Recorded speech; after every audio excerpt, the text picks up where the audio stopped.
Hello everyone, ಎಲ್ಲರಿಗೂ ನಮಸ್ಕಾರ. Welcome back or welcome to my YouTube channel Mohak Pooja vlogs. ನಾನು Pooja, ಬ್ಯಾಂಗ್ಳೂರಿಂದ Kannada vlogs ಮಾಡ್ತೀನಿ ಅಂತ ಹೇಳ್ತಾ, ಸಂತೋಷನ ನಾವು ಎಲ್ಲೋ ಹುಡ್ಕೊಂಡು ಹೋಗ್ಬೇಕಾಗಿಲ್ಲ, ನಾವಿರುವಂಥ ಜಾಗದಲ್ಲೇ ಸಂತೋಷನ ಹುಟ್ಟಾಕ್ಬೋದು ಅಂತ ಹೇಳ್ತಾ, ಸೊ ಇದೊಂದು ಶನಿವಾರದ ಮಧ್ಯಾಹ್ನದಿಂದ ವ್ಲಾಗ್ನ ಶುರು ಮಾಡಿದ್ದೀನಿ. ಇದು ಶ್ರಾವಣ ಶನಿವಾರದ ವ್ಲಾಗ್ ಆಗಿರುತ್ತೆ. ನಮ್ಮ ಮನೆಯಲ್ಲಿ ನಾವು ಶ್ರಾವಣ ಶನಿವಾರ ಹೇಗೆ ಮಾಡಿದ್ವಿ ನಮ್ಮ ಅಮ್ಮನ ಮನೆಯಲ್ಲಿ ಅಂತ. ಸೊ ಮಧ್ಯಾಹ್ನ ಪಾಪನ ಮಲಗಿಸಿ ಒಂದು ಸ್ವಲ್ಪ ರೆಸ್ಟ್ ಮಾಡಿ ಬರೋಷ್ಟೊತ್ತಿಗೆ ಆಚೆ ಎಲ್ಲರೂ ತರಕಾರಿನ ಕಟ್ ಮಾಡಿಕೊಂಡು ಆಲ್ರೆಡಿ ಅಡುಗೆಗೆ ರೆಡಿ ಮಾಡ್ಕೊತಾ ಇದ್ರು. ಒಂದಷ್ಟು ಜನ ಊಟಕ್ಕಂತ ಬರ್ತಾರೆ. ಸೊ ನಾವು ದೇವ್ರಿಗೆ ನೈವೇದ್ಯಕ್ಕೂ ಕೂಡ ಇಡ್ತೀವಿ ಪೂಜೆ ಮಾಡುವಾಗ ಅಂತ ಹೇಳ್ತಾ, ಸೊ ನಮ್ಮ ಪದ್ಧತಿ ನಾವು ಶ್ರಾವಣ ಹೆಂಗೆ ಮಾಡ್ತೀವಿ, ಏನೆಲ್ಲ ಮಾಡ್ತೀವಿ, ಎಷ್ಟೆಲ್ಲ ಎಂಜಾಯ್ ಮಾಡ್ಕೊಂಡು ಮಾಡಿದ್ವಿ ಅಂತ ನಾನು ಈ ವಿಡಿಯೋ ಅಲ್ಲಿ ತೋರಿಸ್ತಾ ಹೋಗ್ತೀನಿ. ಸೊ ಹಿಂಗೆ ಕ್ಯಾಪ್ಚರ್ ಮಾಡ್ತಾ ಇದ್ದೆ ಏನೇನು ರೆಡಿ ಆಗಿದೆ, ಏನೇನು ಮಾಡ್ತಿದ್ದಾರೆ ಅಂತ ಹೇಳಿ. ದೇವ್ರ ಮನೆ ಈಗ ಸದ್ಯಕ್ಕೆ ಒಂದು ಸ್ವಲ್ಪ ಹೂವುಗಳೆಲ್ಲ ಹಾಕಿ ಇಷ್ಟು ಸಿಂಪಲ್ಲಾಗಿ ರೆಡಿ ಮಾಡಿದರು ಅಷ್ಟೇ. ಸೊ ನಾನಿನ್ನು ಫ್ರೆಶ್ ಅಪ್ ಆಗಿಲ್ಲ. ಪಾಪು ಮಲಗಿದ ಕಾರಣದಿಂದ ಅವನು ಎತ್ತೊಳ್ಳಿ ಅಂತ ವೆಯ್ಟ್ ಮಾಡ್ತಾಯಿದ್ದೆ. ಸೊ ಅವನಿಗೆ ಫ್ರೆಶ್ ಅಪ್ ಮಾಡಿ ಆಮೇಲೆ ನಾನು ಆಗಬೇಕಾಗಿತ್ತು. ಆ್ಯಂಡ್ ಅದಾದಮೇಲೆ ಬೇರೆ ಕೆಲಸನ ಮಾಡಿಸೋದು ನನ್ನ ಕೈಲಿ ಅಂತ ಹೇಳ್ತಾ, ಸೊ ಹೀಗೆ ಮಾತುಕತೆ ಮಾತಾಡಿಕೊಂಡು ತರಕಾರಿನೆಲ್ಲ ಹೆಚ್ಕೊಂಡು ಅಡುಗೆಗೆ ರೆಡಿ ಮಾಡಿಕೊಂಡು ಅದಾದಮೇಲೆ ಕುಕ್ಕಿಂಗ್ ಸ್ಟಾರ್ಟ್ ಮಾಡ್ತಾ ಇದ್ದಿದ್ದು ಎಲ್ಲರೂ.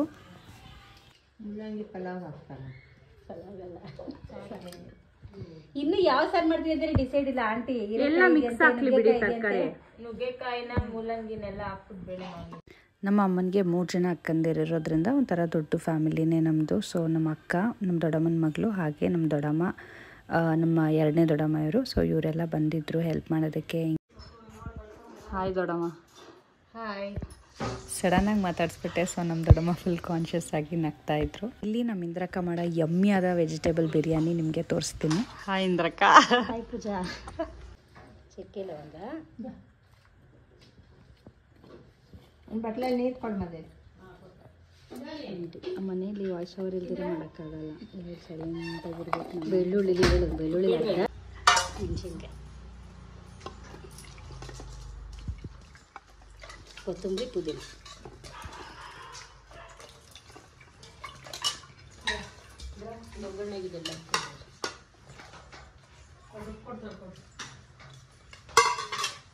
ಅಷ್ಟೇನಾ, ಇದೇನಿಲ್ವ? ಕಾಯಿ ಹಾಕಬೇಕು. ಆಯ್ತು ಪೂಜಾ, ಕಾಯಿ ಹಾಕ್ತಾ ಇದ್ದೀನಿ ಪೂಜಾ.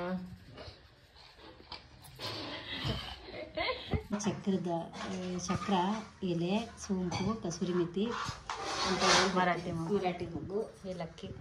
ಸ್ಟಾರ್ಟಿಂಗ್ ಸ್ಟೆಪ್ಸ್ ಮಾಮೂಲಿ. ಸೊ ಎಲ್ಲ ತರಕಾರಿ ಮಸಾಲೆ ಐಟಮ್ ಎಲ್ಲ ಎತ್ತಿಕೊಬೇಕು. ಅದಾದಮೇಲೆ ಎಣ್ಣೆ ಕಾದ್ಮೇಲೆ ಪಲಾವ್ ಸಾಮಾನೆಲ್ಲ ಹಾಕಿ ಒಂಚೂರು ಸ್ಮೆಲ್ ಬಿಟ್ಟು ಹೋದ್ಮೇಲೆ, ಅದಾದಮೇಲೆ ಈರುಳ್ಳಿ ಚೆನ್ನಾಗಿ ಫ್ರೈ ಆದಮೇಲೆ ನೆಕ್ಸ್ಟು 1-2 ಮೆಣಸಿನ್ಕಾಯಿ ಹಾಕಿ ಫ್ರೈ ಆದಮೇಲೆ ಟೊಮೆಟೊ ಹಾಕಿ, ಅದಾದಮೇಲೆ ತೋರಿಸಿದ್ನಲ್ಲ ರುಬ್ಬಿಟ್ಕೊಂಡಿದ್ದ ಮಸಾಲೆ ಅದನ್ನೆಲ್ಲ ಹಾಕಬೇಕು.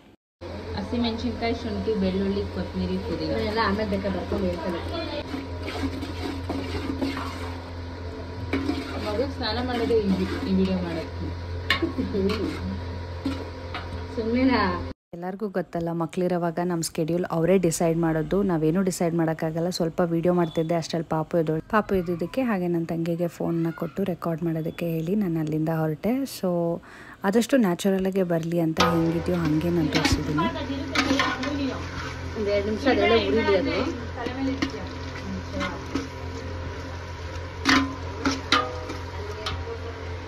ಇದು ಚೂರು ನೆನೀಲಿ ಅಂತ ದಪ್ಪ ಆಗ್ತಾ ಇದ್ದೀವಿ. ಮುಂದೆ ಬಟ್ಲೆ ಎತ್ಕೊಂಡು ಹಾಕಿ. ಹಾಂ, ನೆನಿಬೇಕು ನೆನಿಬೇಕಿರು, ಗಟ್ಟಿ ಇದೆ. ಮುಂದೆ ಹೋಗಿ ಟೇಸ್ಟ್ ಏನು ತೋರಿಸ್ಬೇಡ ನೀನು. ತೋರಿಸ್ಬಿಟ್ಟೆ ನಾನು. ಪರವಾಗಿಲ್ಲ, ಡಿಲೀಟ್ ಮಾಡಿ ಬಿಸಾಕೋದನ್ನು. ಓ ಸರಿ ಹೋಯ್ತು, ಟೇಸ್ಟ್ ತೋರಿಸ್ಲೇಬೇಕು. ಹೋಗ್ಲಿ, ನೀಟಾಗಾರು ಇದ್ರು ಒಂಥರ ಎಣ್ಣೆ ಇಲ್ಲಿ ಆಮೇಲೆ ಹಾಕ್ಬೇಕು. ನಾವೆಲ್ಲ ಸೇರಿದ್ರೆ ಹಿಂಗೆ ತಮಾಷೆಗೆ ಮಾತಾಡ್ಕೊಂಡು ಕೆಲಸ ಮಾಡೋದು. ಈಗ 1-2 ನಿಮಿಷ ಆಗಲಿ, ಎಲ್ಲದಕ್ಕೂ ಗ್ಯಾಪ್ ಬೇಕು. 1 ನಿಮಿಷ 2 ನಿಮಿಷ ಎಲ್ಲ ಒಟ್ಟೊಟ್ಟಿಗೆ ಹಾಕ್ಬಿಟ್ರೆ ಟೇಸ್ಟ್ ಗೊತ್ತಾಗುತ್ತೆ. 1-2 ನಿಮಿಷ ಅದು ಬೇಯಿಲಿ. ಇದೊಂದು ಬಟಾಣಿ ಬರುತ್ತೆ, ಒಂದ್ಸರಿ ಬರಲ್ಲ, ಅದಕ್ಕೆ ಹಾಕ್ಕೊಳ್ತಾರೆ.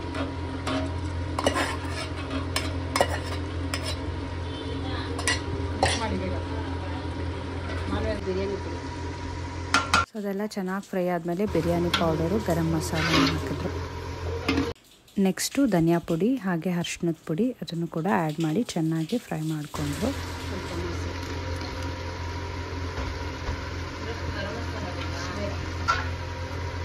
ಆಯ್ತಲ್ಲ. ಈಗ ಇದು ತುಂಬ ಅಕ್ಕಿ ತೊಗೊಂಡ್ರದು, ಇದು ಡಬಲ್ ನೀರು ಹಾಕ್ಬೇಕು.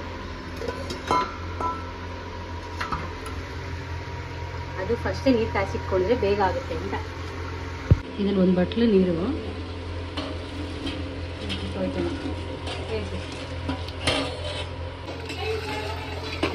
ಇದರಲ್ಲಿ ಒಂದು ಅಕ್ಕಿ ಹಾಕಿದೆ, ಡಬಲ್ ನೀರು ಹಾಕಿದೆ. ಇದು ಉಪ್ಪು,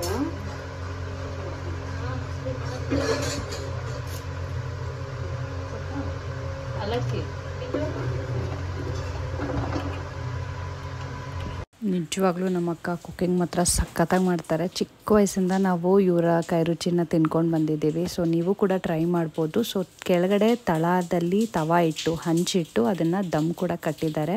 ಸೊ ಮುಂದೆ ಅದನ್ನು ಕೂಡ ಎಕ್ಸ್ಪ್ಲೈನ್ ಮಾಡ್ತಾ ಹೋಗ್ತಾರೆ. ಬರೀ ಪಲಾವಲ್ಲ, ಸಾಕಷ್ಟು ಐಟಮ್ಸ್ ಇತ್ತು ಮಾಡೋದಕ್ಕೆ. ಸೊ ಸೈಮಲ್ಟೇನಿಯಸ್ ಆಗಿ ಒಂದಾದ್ಮೇಲೆ ಒಂದು ಮಾಡ್ತಾಯಿದ್ರು. ಪಲಾವ್ ಕುದಿಯೋಷ್ಟೊತ್ತಿಗೆ ಆ ಕಡೆ ಪಲ್ಯಕ್ಕೆ ಒಗ್ಗರಣೆ ಹಾಕ್ಕೊತಾ ಇದ್ರು. ಸೊ ಏನೇನು ಐಟಮ್ ಮಾಡಿದ್ರು, ಏನು ಎತ್ತ ಅಂತ ಎಲ್ಲ ನಾನು ವೀಡಿಯೋಲಿ ಮುಂದೆಗಡೆ ಎಲ್ಲನೂ ಜೋಡಿಸಿ ಅದು ಕೂಡ ಶಾರ್ಟ್ಸ್ಗೆ ವೀಡಿಯೋ ಮಾಡಿದ್ದೀನಿ, ಅದರಲ್ಲಿ ನೀವು ನೋಡ್ಬೋದು. ಸೊ ಪಲ್ಯಕ್ಕೆ ಒಗ್ಗರಣೆ ನಾರ್ಮಲಾಗಿ ಹಾಕ್ತಿದ್ರು. ಸೊ ಅದಕ್ಕೆ ಅದನ್ನೇನು ಎಕ್ಸ್ಪ್ಲೈನ್ ಮಾಡಿಲ್ಲ. ಅದಾದಮೇಲೆ ತರಕಾರಿ, ಬೇಳೆ, ಟೊಮೆಟೊ ಎಲ್ಲ ಬೇಯಿಸ್ಕೊಂಡು ಸಾಂಬಾರು ಪುಡಿ ಹಾಕಿ ಕುದಿಸಿ ಇದಕ್ಕೂ ಕೂಡ ಒಗ್ಗರಣೆ ಕೊಡಬೇಕು. ಅದು ಸಾಂಬಾರಿಗೆ ಹೇಳ್ಬೇಕು, ಅಲರ್ಸಿ ಅದನ್ನ ಹೇಳ್ಬೇಕು ಅವ್ರಿಗೆ. ವಿಡಿಯೋಲಿ ತಂದಾಕಿದೆ, ದಮ್ ಕಟ್ಟಬೇಕು. ಕೆಳಗಡೆ ಹಂಚಿಟ್ಬಿಟ್ಟು ಮೇಲ್ಗಡೆ ತಟ್ಟೆ ಇಟ್ಬಿಟ್ಟು ಮೇಲೆ ತೂಕ ಇಟ್ಬಿಟ್ರೆ ದಮ್ ಕಟ್ಬಂದು. ಹಾಂ,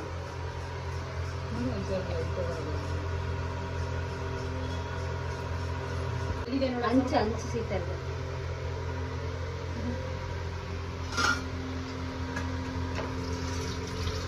ಹಂಚಿಟ್ಬಿಟ್ಟು ನೀರಿದೆಯಲ್ಲ ಸಣ್ಣ ಮಾಡ್ಬಿಟ್ಟು ಬಿಟ್ಬಿಡ್ಬೇಕು, ಕೊಂಡ್ಕೊಳುತ್ತೆ. ಸೊ ಇನ್ನು ಆ ಕಡೆ ಕೋಸಂಬರಿಗೆ ಸೌತೆಕಾಯಿ ಎಲ್ಲ ಹೆಚ್ಕೊಂಡು, ಬಜ್ಜಿಗೆ ಬಜ್ಜಿ ಮೆಣಸಿನ್ಕಾಯಿ ಹೆಚ್ಕೊಂಡು, ಆಮೇಲೆ ಕೊತ್ತಂಬರಿ ಸೊಪ್ಪು ಹೆಚ್ಕೊತಾ ಇದ್ದಾರೆ. ಕೋಸಂಬರಿಗೆ ಕ್ಯಾರೆಟು, ಹೆಸರು ಬೇಳೆ, ಸೌತೆಕಾಯಿ, ಪೆಪ್ಪರು ಎಲ್ಲ ಮಿಕ್ಸ್ ಮಾಡಿ ಅದಾದಮೇಲೆ ಕೊತ್ತಂಬರಿ ಹಾಕಿ ಮಿಕ್ಸ್ ಮಾಡ್ತಾರೆ. ಬಟ್ ಉಪ್ಪು ಹಾಕೋದು ಬೇಡ ಅಂತ ಹೇಳಿ ಉಪ್ಪು ಹಾಕ್ತೀರಾ, ಹಿಂಗೆ ಒಗ್ಗರಣೆ ಕೊಟ್ಟಿದ್ರು. ಅದಾದಮೇಲೆ ಬಜ್ಜಿಗೆ ರೆಡಿ ಮಾಡಿಕೊಂಡು ಪೂಜೆಗೆ ಎಷ್ಟು ಬೇಕೋ ಒಂದು 2-3 ಬಜ್ಜಿ ಮಾತ್ರ ಹಾಕ್ಕೊಂಡಿದ್ರು. ಆಮೇಲೆ ಊಟಕ್ಕೆ ಬಿಸಿ ಬಿಸಿ ಆಗಿಂದ ಆಗಲೇ ಹಾಕ್ಕೊಡೋಣ ಅಂತ ಹೇಳಿ. ಇನ್ನು ವೆಜ್ ಬಿರಿಯಾನಿಗೆ ಮೊಸರು ಬಜ್ಜಿ ಕೂಡ ಈರುಳ್ಳಿ, ಸೌತೆಕಾಯಿ, ಟೊಮೆಟೊ, ಹಸಿಮೆಣಸಿನ್ಕಾಯಿ, ಕೊತ್ತಂಬರಿ ಸೊಪ್ಪು, ಮೊಸರು ಎಲ್ಲ ಹಾಕಿ ಮಿಕ್ಸ್ ಮಾಡ್ಕೊತಾ ಇದ್ರು. ಇವನು ನನ್ನ ದೊಡ್ಡ ಮಗ, ಅಂದರೆ ನಮ್ಮ ಅಕ್ಕನ ದೊಡ್ಡ ಮಗ ಹಾಗೆ ಚಿಕ್ಕ ಮಗ. ಸೊ ಇವರು ಬಂದರು. ಕುರ್ತಿ ಥರ ಇದೆ, ಟೀ ಶರ್ಟ್ ಅಂತ ರೇಗಿಸ್ತಿದ್ರು. ಏನೋ ಮಾಡ್ತಿದ್ಯಾ? ಎಷ್ಟೊಂದು ಜನ ಇರೋವಾಗ, ಅದರಲ್ಲೂ ನಮ್ಮ ಸಪೋರ್ಟ್ ಮಾಡೋರು ಇರೋವಾಗ ಇದೆ ಅಡ್ವಾಂಟೇಜ್. ಸೊ ನಮ್ಮ ಅಕ್ಕ ಹೇಳ್ತಾಯಿದ್ರು, ಈ ಥರ ಎಲ್ಲ ಜೋಡಿಸಿಟ್ಟಿದ್ದೀವಲ್ಲ, ಸೊ ಒಂದೊಂದೇ ವೀಡಿಯೋ ಮಾಡಿಕೊಂಡು ಶಾರ್ಟ್ಸ್ಗೂ ಕೂಡ ರೀಲ್ಸ್ಗೆಲ್ಲ ಅಪ್ಲೋಡ್ ಮಾಡು, ಚೆನ್ನಾಗಿ ಕಾಣಿಸುತ್ತೆ ಅಂತೇಳಿ ಐಡಿಯಾ ಕೊಟ್ಟು ತಟ್ಟೆ ಎಲ್ಲ ತೆಗೆದು ಅವರು ನೀಟಾಗಿ ಎಲ್ಲ ಹೇಳ್ಕೊಡ್ತಾಯಿದ್ರು ಮಾಡೋದಕ್ಕೆ. ತುಂಬಾ ಖುಷಿಯಾಗುತ್ತೆ. ಚಿಕ್ಕ ವಯಸ್ಸಿಂದನೂ ಅಷ್ಟೇ ಇವ್ರು ನಮ್ಮನ್ನ ಹಿಂಗೆ ಸಾಕಿರೋದು. ಆ್ಯಂಡ್ ದೇವ್ರ ಮನೆ ಕೂಡ ರೆಡಿ ಆಯಿತು. ಪೂಜೆ ಮಾಡೋ ಜಾಗದಲ್ಲಿ ನಮ್ಮಮ್ಮ ಶುಚಿ ಮಾಡಿ ರಂಗೋಲಿ ಬಿಟ್ಟು ಮಣೆ ಇಟ್ಟು ಮಡಿ ವಸ್ತ್ರ ಹಾಕಿಬಿಟ್ರೆ ಮುಂದೆ ಅವರೇ ಬಂದು ಎಲ್ಲ ಜೋಡಿಸ್ಕೊತಾರೆ.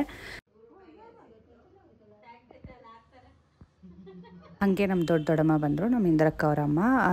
ದೇವಸ್ಥಾನದಲ್ಲಿ ಪೂಜೆ ಕೂಡ ಕೊಟ್ಟಿದ್ದೆ, ಕಡೆ ಶ್ರವಣ ಅಂತ. ಸೊ ದಾಸಪ್ಪ ಅಂಕಲ್ ಬರೋಷ್ಟರಲ್ಲಿ ನಾವು ದೇವಸ್ಥಾನಕ್ಕೆ ಹೋಗ್ಬಿಟ್ಟು ಬಂದ್ಬಿಡೋಣ ಅಂತ ರೆಡಿ ಆಗ್ತಾ ಇದ್ವಿ. ಇವರು ನಮ್ಮ ಅಣ್ಣನ ಹೆಂಡತಿ, ನಮ್ಮ ಅತ್ತಿಗೆ, ಹಾಗೆ ಅವ್ರ ಮಗಳು ಯುಕ್ತ ಅಂತ.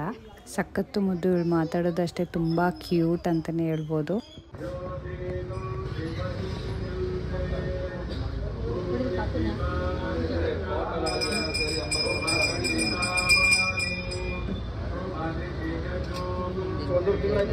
ಶ್ರವಣ ಅಂತ ಬಾಳೆನ ಅಲಂಕಾರ ಮಾಡಿದ್ರು. ಎಷ್ಟು ಚೆನ್ನಾಗಿತ್ತು ಆಂಜನೇಯ ಸ್ವಾಮಿ. ಹಾಗೆ ನನ್ನ ಲಾಸ್ಟ್ ವ್ಲಾಗ್ನಲ್ಲಿ ನನ್ನ ತಂಗಿ ಜೊತೆ ಹೋಗುವಾಗ ಈ ಆಂಜನೇಯ ದೇವಸ್ಥಾನ ತೋರಿಸಿದ್ದೆ.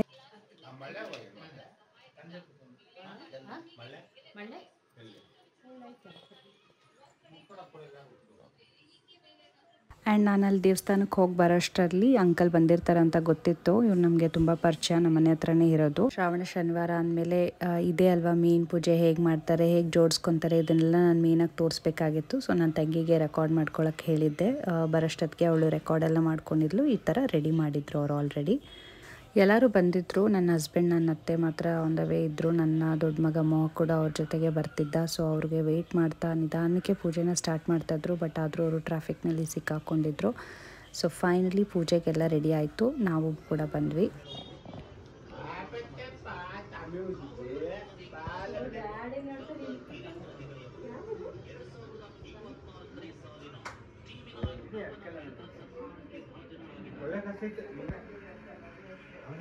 ಸೊ ಶ್ರಾವಣ ಶನಿವಾರ ಮಾಡುವಾಗ ಮೇಯ್ನಾಗಿ ಈ ಥರ ನಾಮ ಇಡ್ತಾರೆ, ಅಂದರೆ ಬೊಟ್ಟಿಡ್ತಾರೆ ಅಂತಲೇ ಹೇಳ್ಬೋದು. ಸೊ ನಮ್ಮ ಅಜ್ಜಿ ನಮ್ಮ ಮನೆಯಲ್ಲಿ ದೊಡ್ಡವರು, ಸದ್ಯಕ್ಕೆ ತುಂಬ ದೊಡ್ಡವರು ಇವರೇ ಅಂತಲೇ ಹೇಳ್ಬೋದು.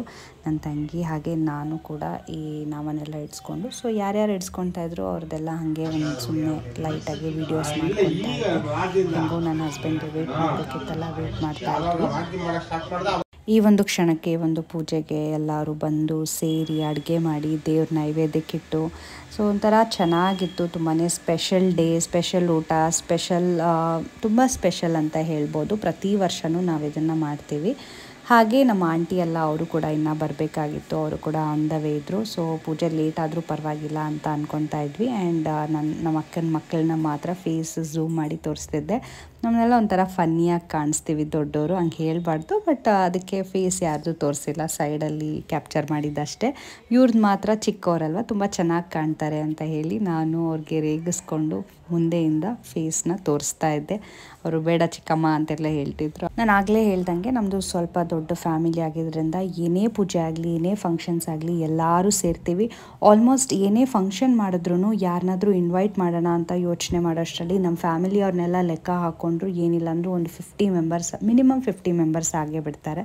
ಒಂಥರ ಚೆನ್ನಾಗಿರುತ್ತೆ ಎಲ್ಲರೂ ಸೇರಿದರೆ. ಅಂದರೆ ಇದು ಸಿಂಪಲ್ಲಾಗಿ ಮಾಡ್ತಾ ಇರೋದ್ರಿಂದ ನಮ್ಮಮ್ಮ ತುಂಬ ಕಮ್ಮಿ ಜನನ ಇನ್ವೈಟ್ ಮಾಡಿದರು ಅಷ್ಟೇ. ನನ್ನ ಹಸ್ಬೆಂಡ್ ಬಂದೇ ಇರಲಿಲ್ಲ, ನಮ್ಮ ದೊಡ್ಡಪ್ಪ ನಮ್ಮಪ್ಪನೇ ಲಾಸ್ಟ್ ಇಡ್ಸ್ಕೊಂಡ್ರು.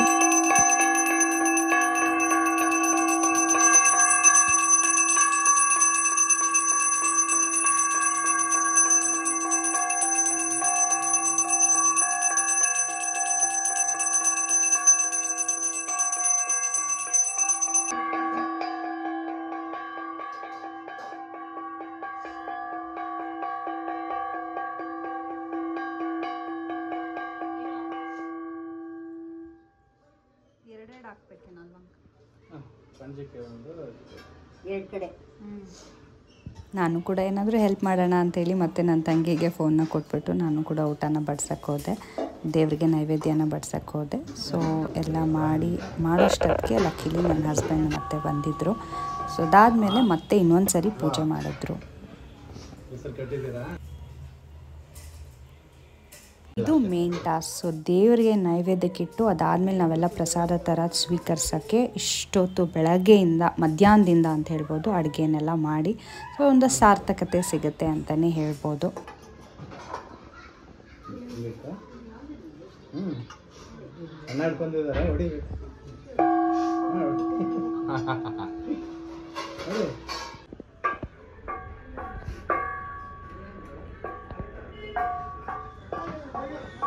ಫೈನಲಿ ಎಷ್ಟೊತ್ತು ವೆಯ್ಟ್ ಮಾಡಿದ್ಮೇಲೆ ನನ್ನ ಕುಲಪುತ್ರ ನನ್ನ ಹಸ್ಬೆಂಡ್ ಮತ್ತೆ ಬಂದರು ಪೂಜೆಗೆ.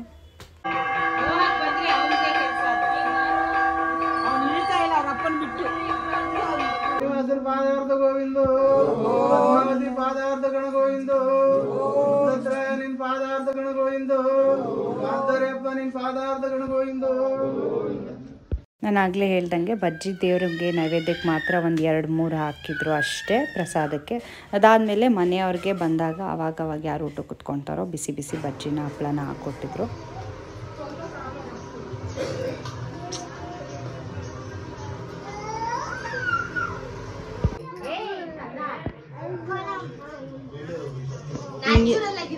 ಹಿಂಗೆ ಮೇಘ ನಾನು ಮಾಡೋದು ರೆಕಾರ್ಡೇ ಗೊತ್ತಿರಲಿಲ್ಲ, ದೊಡ್ಡಮ್ಮ ಮಾಡಿದ್ದೆಲ್ಲ ವೇಸ್ಟ್.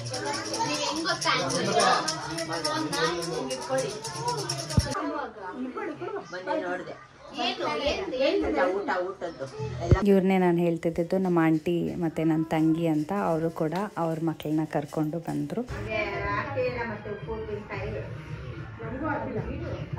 ಶಾರ್ಟ್ಸ್ ವಿಡಿಯೋ ಮಾಡೋದಕ್ಕೋಸ್ಕರ ನನ್ನ ತಂಗಿ ಸಪ್ರೇಟಾಗಿ ಬಳೆಯಲ್ಲಿ ಕುತ್ಕೊಂಡು ಅದನ್ನು ಕೂಡ ವಿಡಿಯೋ ಮಾಡಿಕೊಂಡು ಎಲ್ಲರೂ ಊಟ ಮುಗಿಸ್ಕೊಂಡ್ವಿ, ಮಾತಾಡಿಕೊಂಡು ಜಾಲಿಯಾಗಿ. ಆ್ಯಂಡ್ ಅದಾದಮೇಲೆ ಎಲ್ಲರೂ ಹೋದ್ಮೇಲೆ ಹಿಂಗಿತ್ತು ದೇವ್ರ ಮನೆ, ದೇವ್ರ ಪೂಜೆ ಮಾಡಿದ್ನೇ ತೋರಿಸಿರಲಿಲ್ಲ. ಸೊ ಲಾಸ್ಟಲ್ಲಿ ಎಲ್ಲರೂ ಹೋದ್ಮೇಲೆ ನೆನಪಾಯಿತು, ಅದನ್ನು ಲೈಟ್ ಹಾಕಿ ತೋರಿಸಿ. ಸೊ ಮನೆ ಹಿಂಗಿತ್ತು, ಕಿಚನ್ ಎಲ್ಲ ಮೆಸ್ಸಿಯಾಗಿ ಸ್ಟೋನ್ ಪಾತ್ರೆ ತೊಳೆಯೋಕ್ಕಿತ್ತು. ಸೊ ಇದೊಂದು ಆಫ್ಟರ್ ಎಫೆಕ್ಟ್ಸ್ ಅಲ್ವಾ, ಏನೇ ಫಂಕ್ಷನ್ ಮಾಡಿದ್ರು, ಏನೇ ಪೂಜೆ ಮಾಡಿದ್ರು, ಮನೇಲಿ ಏನೇ ಮಾಡಿದ್ರು ಒಂದು ಸ್ಯಾಟಿಸ್ಫ್ಯಾಕ್ಷನ್ ಇರುತ್ತೆ ಎಲ್ಲರೂ ಊಟ ಮಾಡ್ಕೊಂಡು ಹೋದಾಗ. ಬಟ್ ಇದೊಂದು ಸ್ವಲ್ಪ ಕೆಲಸ ಇರುತ್ತೆ, ಬಟ್ ಆದರೂ ಕೂಡ ಏನು ಅಷ್ಟು ಅನಿಸಲ್ಲ. ಒಂದು ಸ್ವಲ್ಪ ಟಯರ್ಡ್ ಆಗ್ಬೋದು, ಬಟ್ ಖುಷಿನೇ ಜಾಸ್ತಿ ಇರುತ್ತೆ ಅಂತ ಹೇಳ್ಬೋದು.